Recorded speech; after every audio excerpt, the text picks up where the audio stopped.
February 1979. Queens, New York. A man is asleep in his car. Not hiding, not running, sleeping. Henry Hill found him exactly like that, sprawled across the front seat, engine cold, the Lufthansa getaway van sitting unmoved, where it had been parked for 3 days. His name was Edward Stacks Edwards. His job had been simple: steal the van, crush it, disappear. He did none of it. He went to his girlfriend's house instead. By the time Henry Hill knocked on that window, the decision had already been made 4 floors above them, in a room where men in their 50s weighed lives the way accountants weigh numbers. Stacks Edwards didn't die because he failed. He died because failure, inside the Lucchese crime family, had a price list, and someone had already signed the invoice. Edward Edwards was not a made man. That distinction mattered more than talent, more than loyalty, more than years of service on the street. In the Lucchese family's rigid hierarchy, being made, formally initiated through blood oath into the Italian-American Brotherhood, separated those who could be touched from those who could be erased. Stacks was black. The rules of La Cosa Nostra were explicit. He could earn for them.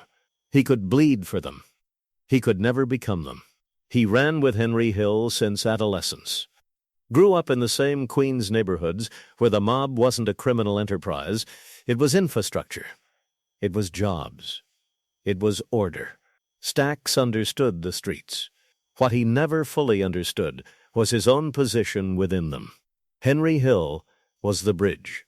Half Irish, half Sicilian, Hill himself could never be made. But he was useful in ways that transcended bloodline. He moved product, ran numbers, facilitated introductions. And he brought people with him. People like Stacks. Under the Lucchese umbrella, Stacks found steady work, muscle, surveillance, the kind of operational street labor that keeps criminal enterprises functioning below the visibility line. The Lufthansa heist changed everything. December 1978, JFK Airport, $6 million stolen in under an hour, the largest cash robbery in American history at that time. Paul Vario sanctioned it. Jimmy Burke, Hill's mentor, his surrogate father in crime, engineered it. Stacks was given one assignment. One. In the most consequential robbery the Luccheses had ever touched. The van was evidence, not metaphorically, literally. A physical object connecting $6 million stolen dollars directly to the Lucchese operation at JFK. The FBI was already moving. Witnesses were being interviewed within hours. Every loose thread needed cutting before investigators found the end of it. Jimmy Burke issued the order with surgical clarity. Steal the van. Crush it. Vanish. Stacks chose a woman instead. 3 days passed. The van sat, unmoved, visible, a monument to negligence sitting in plain sight while federal investigators mapped the robbery's perimeter closer and closer toward it. Inside Burke's circle, this wasn't viewed as a mistake. It was viewed as a liability that had chosen, consciously or not, to endanger every man above him.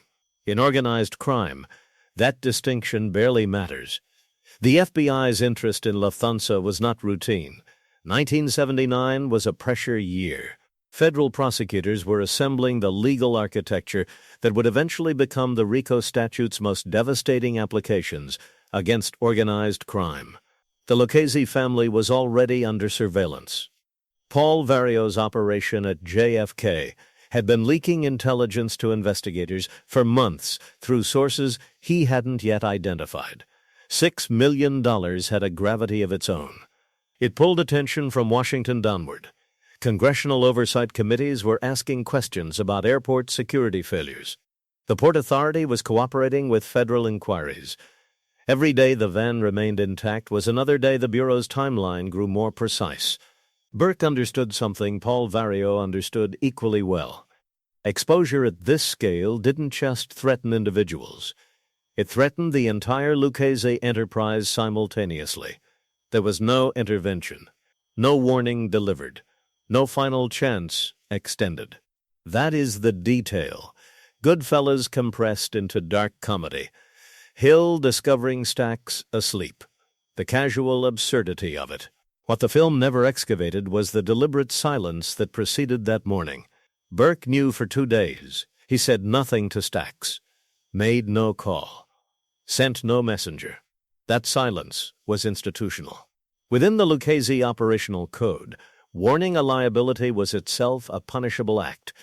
It signaled sentiment over structure, weakness over discipline. Stacks had no allies positioned high enough to intervene. Vario wouldn't move against Burke's judgment on an operational matter this urgent. Hill, genuinely fond of Stacks, understood his own position too clearly to object.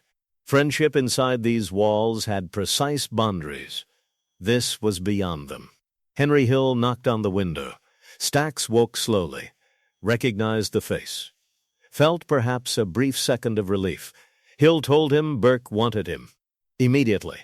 There was still time to fix things. It was a lie constructed entirely from mercy. What happened inside that apartment in the following minutes was never fully detailed in court testimony. What is documented is the result. Edward Edwards was shot once, left where he fell. The van was moved that same morning, crushed by afternoon. The FBI's physical evidence thread, the one that could have unraveled $6 million worth of conspiracy, was severed before the workday ended. Stacks Edwards was 26 years old. Stacks Edwards was not the last to die. Burke had developed a taste for subtraction. In the months following Lufthansa, the crew that executed the robbery was systematically dismantled. Porno DeCycle, Frenchie McMahon, Johnny Disco. Names that never made headlines but filled the FBI's growing file on unexplained homicides clustered suspiciously around JFK Airport Associates. Burke wasn't eliminating threats. He was eliminating shares. $6 million divided by fewer men produced a more satisfying arithmetic. Stacks had been first, justified by negligence. The others that followed had no such justification. They were simply inconvenient. Paul Vario watched, said little. The federal walls were closing regardless. By 1980, Henry Hill was already talking. Return to that Queen's morning. The cold engine. The sleeping man. What Goodfellas framed as dark irony was something colder in reality. Stacks Edwards died not because he was dangerous, not because he knew too much.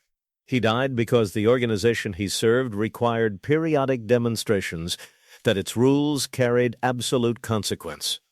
His negligence was almost incidental.